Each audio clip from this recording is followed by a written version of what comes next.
আসসালামু আলাইকুম। ধরেন আপনার এলাকায় এই মুহূর্তে আপনার পাশ দিয়ে বয়ে চলা নদীতে একটা লাশ ভেসে উঠলো।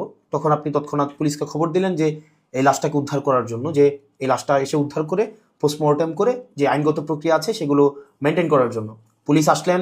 পুলিশ এসে সেই লাশটা আপনার বাসা থেকে ফর এক্সাম্পল 50 কিলোমিটার দূরে আপনার সদর হসপিটালে নিয়ে গেলেন। সেখানে পোস্টমর্টেম করা, সেখানে হচ্ছে ডোমকে রাজি করানো, তারপর হচ্ছে জানাজা, দাফন কাফন, এই প্রত্যেকটা কার্যক্রম পুলিশ নিজে উপস্থিত থেকে করলেন বা করেন। এটাই, পুলিশ ছাড়া এই কার্যক্রমগুলো কেউ করে না। অথবা কেউ হারিয়ে গেলেন, অথবা কেউ আত্মহত্যা করলেন, এই যে কার্যক্রমগুলোকে আমরা পুলিশকে দিয়েই হচ্ছে আমরা করতে হয়। এখন কয়েকটা প্রশ্ন এখানে।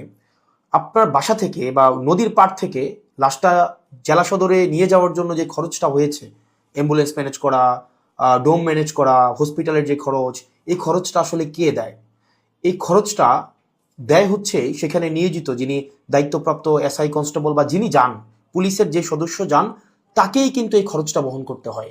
যে 10-15 হাজার টাকা খরচ হয়, তাকে এই খরচটা বহন করতে হয়। যদিও সরকারি নিয়ম আছে যে এই খরচটা ফেরত দেওয়া হয়, কিন্তু যেই টাকা খরচ হয় আর যেই টাকা ফেরত দেওয়া হয়, ফর এক্সাম্পল 10,000 টাকা যদি খরচ হয়, সেখানে ফেরত দেওয়া হয় 500, 800, 1,000, 2,000 টাকা। তো সেটা দেখা যায় খরচ হওয়ার তুলনায় প্রাপ্তির যেই ব্যবধান, সেটা দৃশ্যমান অনেক বেশি ব্যবধান। তো এই পুরো খরচটা কিন্তু পুলিশকেই বহন করতে হয়। দ্বিতীয়ত হচ্ছে, আপনি যদি আপনার এলাকার থানাগুলাতে যান, থানাগুলাতে গিয়ে যদি দেখেন যে আপনার এলাকার এসআই, কনস্টেবল বা আপনার যারা সেবা দিয়ে থাকেন যে পুলিশগুলা কোন ধরনের পরিবেশে থাকেন, আপনি বিশ্বাস করেন, যদি আপনি ওই পরিবেশটা দেখেন, আমরা ইউনিভার্সিটিতে যেভাবে গণরুমে ছিলাম, এক রুমে গাদাগাদি করে অনেকজন, ফ্লোরিং করা, শুধুমাত্র তোষকটা থাকতো, উপরে ফ্যান নাই, যথাযথ পয় নিষ্কাশন ব্যবস্থা নাই, তারপরে হচ্ছে ভেন্টিলেশন সিস্টেম নাই। একটা মানবীয় জীবন বলতে যেটা বোঝায়, আপনার থানাগুলোতে পুলিশরা সেই ধরনের পরিবেশে থাকে।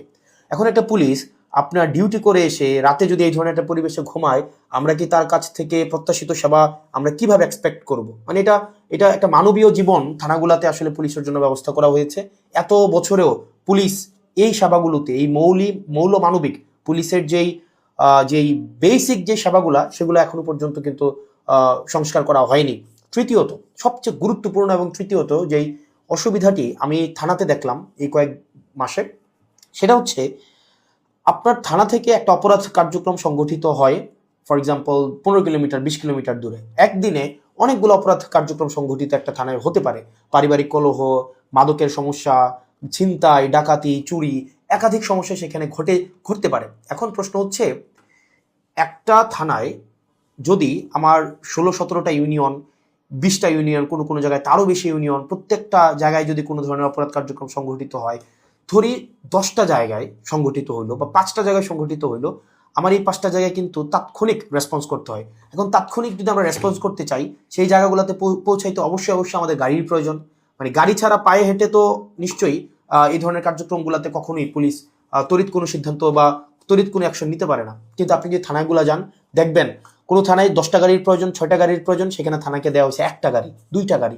এখন পুলিশ তার বাসায় বসে থাকে না। আপনি কল দিলেন যে এখানে ঝামেলা হয়েছে, মানুষ মারা গিয়েছে, চুরি হয়েছে, খুন হয়েছে, পুলিশ কিন্তু আসতে হয়। তাহলে পুলিশ কিভাবে আসে? পুলিশ দেখা যায় একটা ভ্যান ভাড়া করে, একটা অটো ভাড়া করে, অথবা দেখা যায় একটা লেগুনা ভাড়া করে, সেইটা করে কিন্তু তাকে যেতে হয়। ওই যে ভাড়ার টাকাটা, এই ভাড়ার টাকাটাও কিন্তু পুলিশের পকেট থেকে দিতে হয়। দ্বিতীয়ত, এই যে ভাড়া করে যাওয়া আসা, তার যে সময় নষ্ট হয়, সেক্ষেত্রে দেখা যায় যারা অপরাধ সংঘটিত করে তারা কিন্তু ইতিমধ্যেই সে জায়গা থেকে চলে যায় এবং আমরা সেবা বঞ্চিত হই। সেজন্য আপনি যদি পুলিশকে যুগোপযোগী করতে চান, পুলিশকে যদি আপনি হচ্ছে তার সেবা তাৎক্ষণিক জনগণের কাছে পৌঁছাইতে চান, অবশ্যই অবশ্যই তার ট্রান্সপোর্টেশন ব্যবস্থাটা অবশ্যই অবশ্যই যথাযথভাবে করতে হবে। আপনি পুলিশকে ট্রান্সপোর্টেশনের গাড়ি দিবেন না।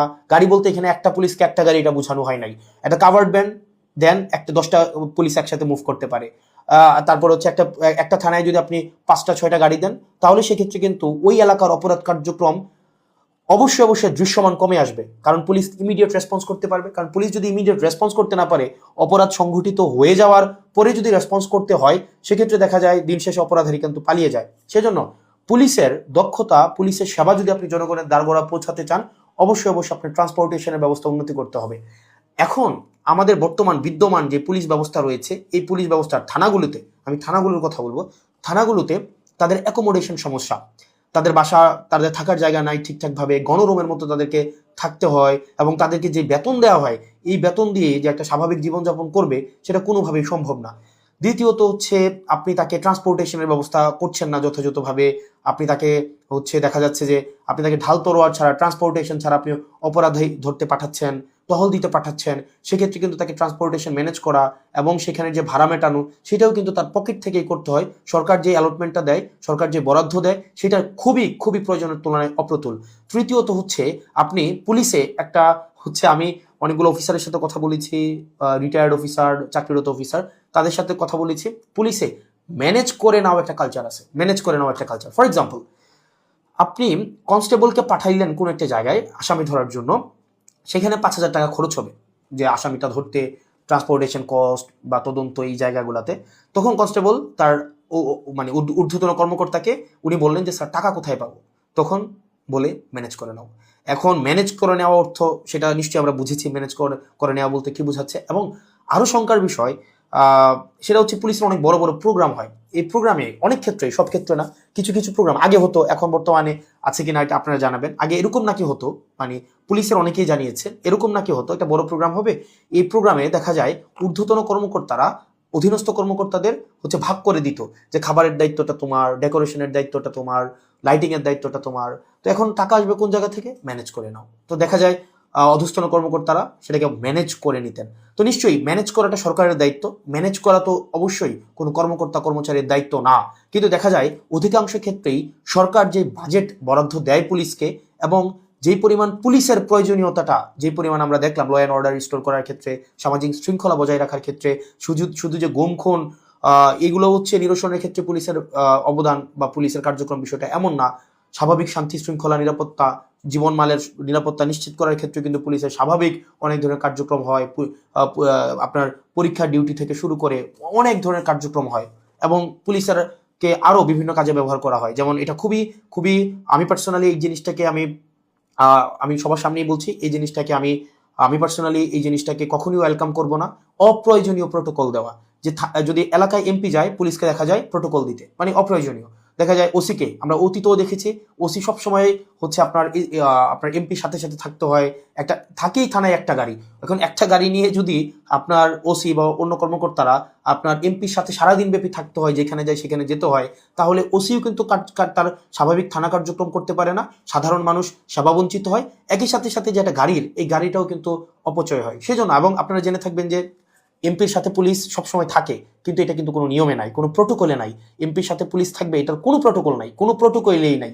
এটা হচ্ছে আগে রাজনৈতিক যে কালচার ছিল, রাজনৈতিক কালচারে পুলিশ এমপির একটু নজরে পড়ার জন্য বা একটু স্বাভাবিকভাবে এই কার্যক্রমগুলো, পুলিশকে রাজনীতিকীকরণ হওয়ার কারণে পুলিশ যে স্বপ্রণোদিত হয়ে সব ক্ষেত্রে করেছে বিষয়টা এমন না, পুলিশকে করতে বাধ্য করা হয়েছে ক্ষেত্র বিশেষে। তো সেজন্য আমরা যদি পুলিশের সেবাটাকে জনগণের দোরগোড়ায় পৌঁছাতে চাই, আমরা যদি চাই জনগণ যথাযথভাবে পুলিশের সেবাটা পাক, তাহলে কিন্তু অবশ্যই আপনি পুলিশের, বিশেষ করে থানা পর্যায়ের থানা পুলিশের, কারণ সবচেয়ে বেশি কিন্তু থানায় পুলিশকে সাধারণ মানুষ যায়, আপনি থানার পুলিশের অবশ্যই অবশ্যই আপনি তার আবাসন ব্যবস্থা নিশ্চিত করতে হবে, যথাযথভাবে তার বিশ্রামের পরিবেশ আপনি নিশ্চিত করতে হবে, নিরাপদ পানির ব্যবস্থা নিশ্চিত করতে হবে, খাবারের ব্যবস্থা নিশ্চিত করতে হবে, এবং তার ডিউটির এখানে একটা প্রোটোকল আপনার নিশ্চিত করতে হবে। আপনি 24/7 একটা মানুষ কখনোই, একটা স্বাভাবিক মানুষ স্বাভাবিকভাবে কখনোই ডিউটি করতে পারে না। 2 নম্বর বিষয় হচ্ছে ট্রান্সপোর্টেশনের ব্যবস্থাটাকে আপনি নিশ্চিত করতে হবে। একটা থানায় একটা গাড়ি দিয়ে একটা থানা কখনোই চলতে পারে না, 2টা গাড়ি দিয়ে একটা থানা কখনোই চলতে পারে না। আপনি পুলিশের উপর চাপিয়ে দিবেন যে ম্যানেজ করে নাও, ম্যানেজ করে নাও। পুলিশ যখন ম্যানেজ করতে যাবে তখনই কিন্তু জনগণ পুলিশের হচ্ছে একটা সাংঘর্ষিক অবস্থা তৈরি হয়, তখনই হচ্ছে উৎকোচ গ্রহণের হচ্ছে এক ধরনের বৈধতা মানসিকভাবে উৎপাদিত হয়। সেজন্য আমরা পুলিশকে এই ম্যানেজ করে নেওয়ার প্রবণতায় না ঠেলে দিয়ে সরকারের কাছে এই বিষয়গুলো নিয়ে আমাদের আহ্বান থাকবে বাজেট বৃদ্ধি করা, এবং সেগুলোর হচ্ছে আমাদের যে টেকনিক্যাল জায়গায় আমাদের রিসোর্স সেখানে হচ্ছে আমাদের ইনস্টল করতে হবে। তৃতীয়ত তার মানে অ্যাকোমোডেশন, তারপর হচ্ছে ট্রান্সপোর্টেশন, আর হচ্ছে 3 নাম্বার যেটা হচ্ছে অযাচিত যেই রাজনীতিকীকরণের যে বিষয়টি রয়েছে, সেটি থেকেও পুলিশকে আমাদের মুক্তি দিতে হবে। সাধারণ জনগণ এবং পুলিশের মাঝখানে কোনো মধ্যস্বত্বভোগী থাকা কখনোই উচিত না। তো আমরা পুলিশের কখনোই, আমরা শুরু থেকে, আপনি যদি জান আমার টাইমলাইনে এখনো আছে যে অগাস্ট থেকে, 2024 অগাস্ট থেকে পুলিশের যে টেকনিক্যাল হচ্ছে রিসোর্স ইনস্টল করা, তাদেরকে সেটাকে এনরিচ করা, পুলিশকে জনমুখী করা, রাজনৈতিক প্রভাবে বলের বাহিরে নিয়ে যাওয়া, তাদের আবাসন, স্বাস্থ্য, চিকিৎসা সেগুলো যেন যথাযথ হয় সেটি নিশ্চিত করা, তার পেশাদারি যেই ব্যয় হয় সেই পেশাদারি ব্যয় যেন সরকারি খাত থেকে হয়, তাকে যেন সেটির জন্য ম্যানেজ করা কালচারে না যেতে হয়, সেটির জন্য কিন্তু আমরা গুরুত্ব দিচ্ছি। সেজন্য আমরা সংসদে এই বিষয়গুলো নিয়ে কথা বলবো যদি আল্লাহ সুযোগ করে দেয়, এবং যেহেতু সুযোগ করে দিয়েছে একই সাথে সাথে সরকারের কাছে বা মানুষের কাছেও যে এই যে পুলিশের, আমরা যে তৃণমূলের পুলিশের যে জটিলতাগুলো সেগুলো আমার কাছে মনে হয়েছে সবার জানা উচিত, যেহেতু থানাগুলোকে আমরা এখন খুব ক্লোজলি দেখছি, সেজন্য সবাইকে জানানো। আর পুলিশের প্রতি আমাদের সবসময় সংবেদনশীলতা রয়েছে, এবং আমরা চাই পুলিশ জনগণের হয়ে উঠুক, কোনো রাজনৈতিক দলের না, পুলিশ হয়ে উঠুক সবার। পুলিশের সাথে জনগণের সম্পর্ক থাকবে হৃদ্যতার, এবং প্রত্যেকটা মানুষ যেন ভয়হীনভাবে সেখানে অভিযোগ জানাতে পারে, এবং অপরাধী নির্মূলে পুলিশ সবসময় যেন সুদৃঢ় ভূমিকা পালন করতে পারে রাজনৈতিক যে কোনো প্রভাবের ঊর্ধ্বে উঠে। পুলিশের আবাসন সমস্যা, ট্রান্সপোর্টেশন সমস্যা, পুলিশের বাজেট বৃদ্ধি এবং পুলিশের ম্যানেজ করে নেওয়া কালচার থেকে পুলিশকে অবশ্যই মুক্তি দিতে হবে। আসসালামু আলাইকুম রহমতুল্লাহি ওয়া বারাকাতুহু।